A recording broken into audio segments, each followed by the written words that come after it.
Do you realize how often the word hospitality shows up in our everyday language? We talk about the hospitality industry and value hotels that make us feel like we're at home. And Nancy DeMoss Wogemuth says hospitality is related to another word we use all the time.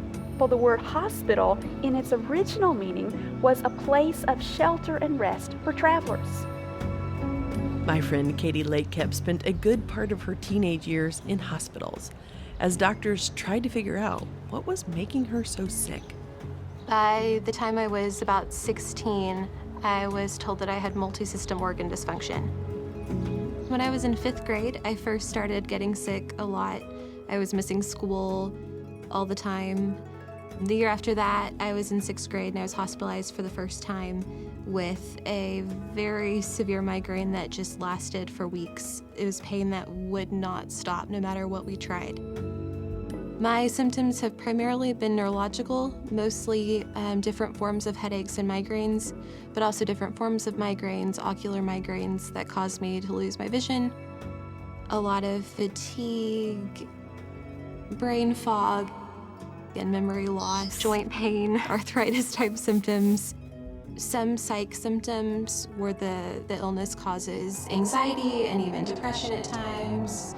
The worst have been cluster headaches, which are nicknamed suicide headaches. And when those happen, you feel like you're being stabbed in the eye with an ice pick. Eventually, Katie was diagnosed with Lyme disease. She still suffers fatigue and other symptoms, but she doesn't let that keep her from opening her home to others. In fact, it's just the opposite. Katie and a group of friends at church are on a mission to serve hurting people and help them heal. I've experienced that kind of ministry as a guest in people's homes numbers of times over the years, as they've brought me into their home at times when my spirit just desperately needed to be refreshed or strengthened or encouraged. And I found in other people's homes a hospital, a place where their hospitality was ministering to my wounded spirit. Katie was part of episode 1 of You're Welcome Here, when we had lunch with Stacy and Hodger. Today, I'm going to visit Katie and see how she helps make her church function kind of like a hospital. Laugh and cry a tear. Say yes to trust and no to fear. Do you know you're welcome here with me? Do you know you're welcome here?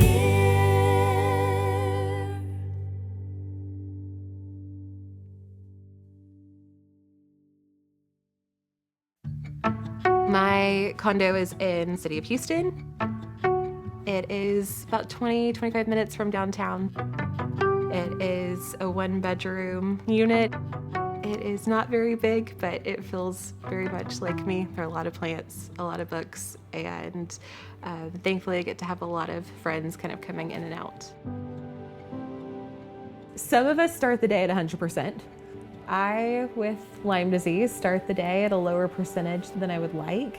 And so by the end of the day, when I would love to have friends over, I may be down to like 7%. I think the heart of hospitality is to serve the Lord with what He's given us. Mm-hmm. So you can also think of it as, I have 7% left. And our call as believers is to serve the Lord with everything we have. And I think that means everything we have each day. What are some of the challenges that y'all face when inviting people over? Apartment parking. Yes, yes. Living in an apartment, having people come over, trying real. to That get. is Yes, so real. it is real. Like just the space living in an apartment. I guess too. Like, it's like you, especially being, alone as a woman. I don't have I have my living room. That only so many people have come, but it always all works out. Like we've done a few game nights and people just sit on the floor, and it makes it more fun, anyways. And Similarly, I don't have a whole lot of seating, so I've thought about I can fit 8 people on my couch, and then I have 2 spare chairs, and that's all. Yes, So yes. then there's a limitation of how many people I feel like would be comfortable. We have a friend that opens up her home all the time for every event because it fits 25 of us in her living room. But now thinking through it, I just can't imagine. She never complains. She's so sweet, but I just can't imagine now always having to be the one for every Bible study and always. The beauty of hospitality is when it's reciprocal, right? Yeah. Like Yeah. you give and I give and you give and I receive and then we go back and forth. So I do think that's part of what leads to hospitality burnout and somebody maybe consciously or unconsciously saying, I'm done. I'm not going to host anything for a while. What were you going to say about hospitality challenges? No, I think sometimes too, and when you like dig back into it, it's the enemy, but there's this thought of like, is anyone going to show up? You know, like, should I offer this out? Because what if no one shows up? But, and you think like a successful event or whatever is 10 people plus or something like that. But there have been so many times where it's like, the most successful is just me and 2 other people. And, you know, success is like a silly word, but the most like intentional or hospitable can be with any number of people. And when it comes to hospitality, I don't think more is always more. Right. You know, if we're seeking to show the Lord's heart, he can be so intimate and focused on the one. That's a little bit harder for us, I think. I think keeping my place clean enough or feeling like it's clean enough to being like, okay, now I'm okay with sharing. And I was listening to a podcast and they were just talking about how the hosts were sharing how sometimes wanting to have your house so perfect is because it's a reflection of you and maybe you have an idol of like how you're coming across, which was like kind of striking for me. So how do you get to that point where it feels clean enough or you're good with, okay, it's time? Like, how do you get there? I think my mom's been a good example of this. So my dad leaves like a house group at his church, and my mom was just kind of like, we're just like okay with it now, and like the space where everybody sits, we vacuum that area, we get rid of the extraneous stuff, but they might see other parts of the house that are like less clean, you know, and I think keeping what is the purpose of the hospitality, right? It's not to show off my beautiful house. It's like for people to be able to come and have fellowship and encouragement, you know? Yeah, and something you were saying, Hannah, about like the people that are there versus the people that are not there, and it's like taking our focus off of ourselves and putting it on the people that are coming. And I think that's one thing my mom used to say when we were young, like a house is meant to be lived in. And it's like, well, and it's like, and I think that's the most comfortable too, is when you come and it's a comfy space versus something that you're going to see in the magazine. I have to actually remind myself, nobody is coming to film a magazine shoot today. That's not the purpose. So grateful. Right? And when there is a magazine shoot at a home, that's not real. But I also don't think, I feel comfortable in homes that are comfortable. When, everything is perfect, there's a level of uncomfortability in just being in the space. So we all know we have dirt. I don't know why we have such hang-ups about it, but we do. What is distinct about Christian, or we could call it biblical hospitality? What do you think? I think a big part that kind of comes to mind for me is like searching for the person who's by themselves and like reaching out to people who need the hospitality. I feel like it's easy to be hospitable to your best friends, and it's more effort to like reach out to that one person. And so it's missional hospitality. Yes, exactly. Yeah. And that's actually how Jennifer and I met. There was who was alone? Me. Jennifer. And there was a Tuesday night Bible study that the church has, 300 people show up to maybe. And my small group showed up with the intention of seeking people who were by themselves. Like you had a conversation before you went in. You said, as a group, we're going to seek those out who look like they're by themselves. That's amazing to me. That's a lot of forethought. So we're like, come join us. So it was, as it was ending, I think I had spotted Jennifer halfway through the service or so, and you're like, okay, there she is, that's what I'm going for. But then I think I probably just followed you out and just invited her to a Sunday morning, and you can give your perspective as well. What is your perspective? What do you remember about that? Yeah, well, and I would say too, kind of like how Hannah touched on it, it's just that there's so much intentionality, I feel like, behind in the church. Like we seek to like be image bearers, right? And like instead of just something like what we were kind of talking about with having people come over, a more worldly perspective is like putting on a show, I feel like, and like having like this, you know, whatever, making people feel like how fancy you are, or however, you know, or all the nice things you have. And I think that was like, and just how seeing how God, like when we seek him, like just the way that he shows up so like intertwining in all of our path, because like Hannah had done that, and like little did she know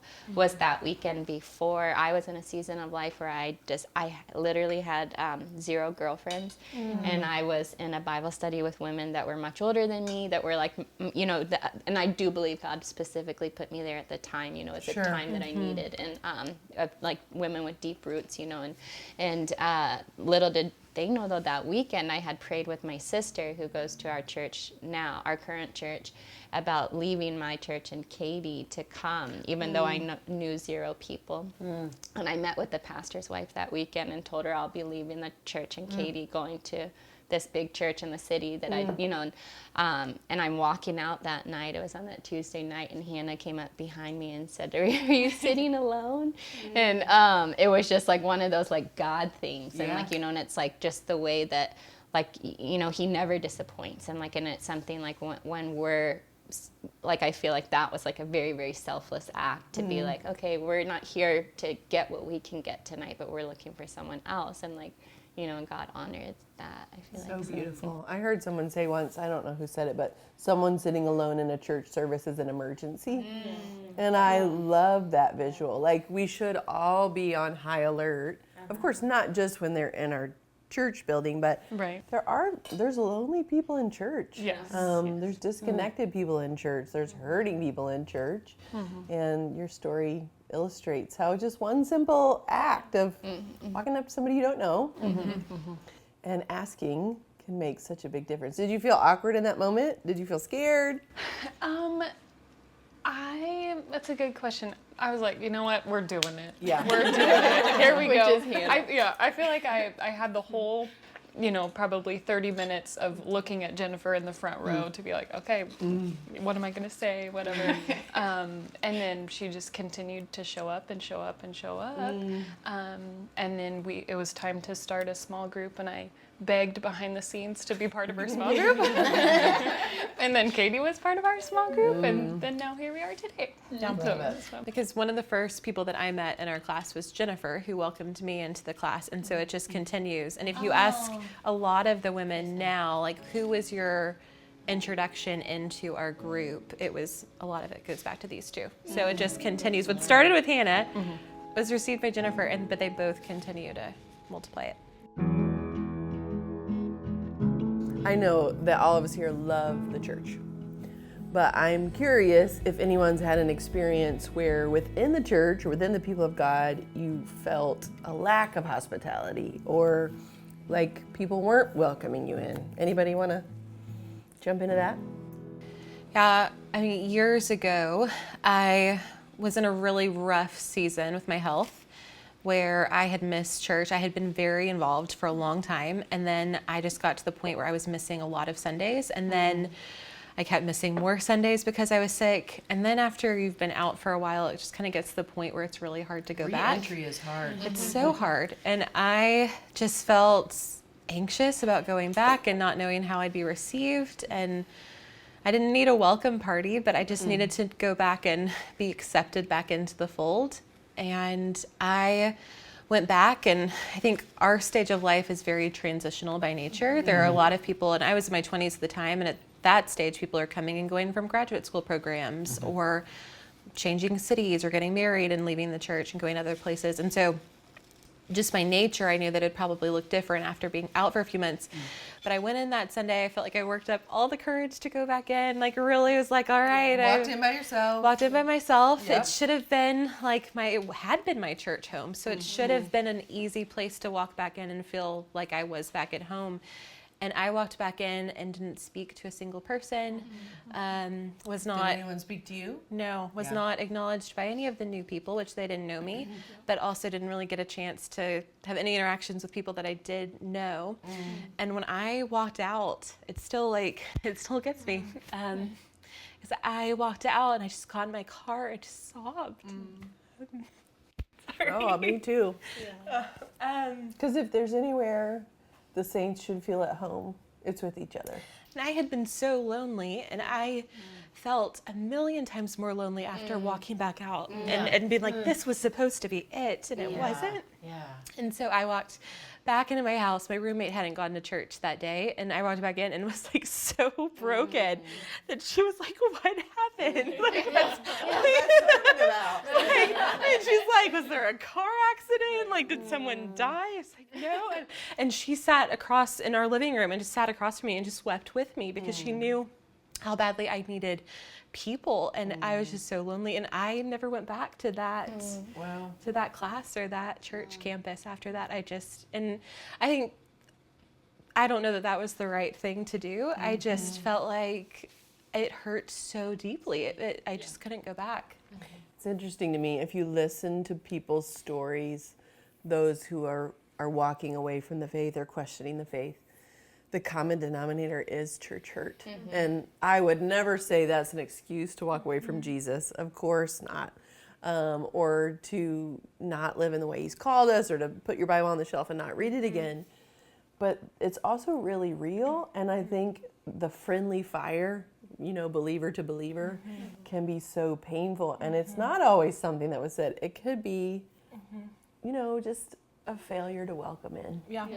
And I feel like this group specifically has been so healing on the other side of it, that when it's not just about, like, if I look back on that day, I didn't just need people to be friendly to me. I mean, I think, especially in Texas, you can be hospitable and show it on a very surface level of like, I'm so glad you're at church, and kind of communicate that, which is a great first step. Sure. But it's so much more than just being friendly. It's actually welcoming people into your entire life. And I feel like y'all have shown that to me, and have not just welcomed me, and like, you've welcomed me all the way into your lives. And that has healed a lot of what I felt before, and I've just seen God answer a lot of those prayers that I was praying years ago and was really hoping he would answer then. He didn't, but I appreciate it more now because I realize that it's not a given. So when you do get it, it's such a gift from him. Yeah, that's really good.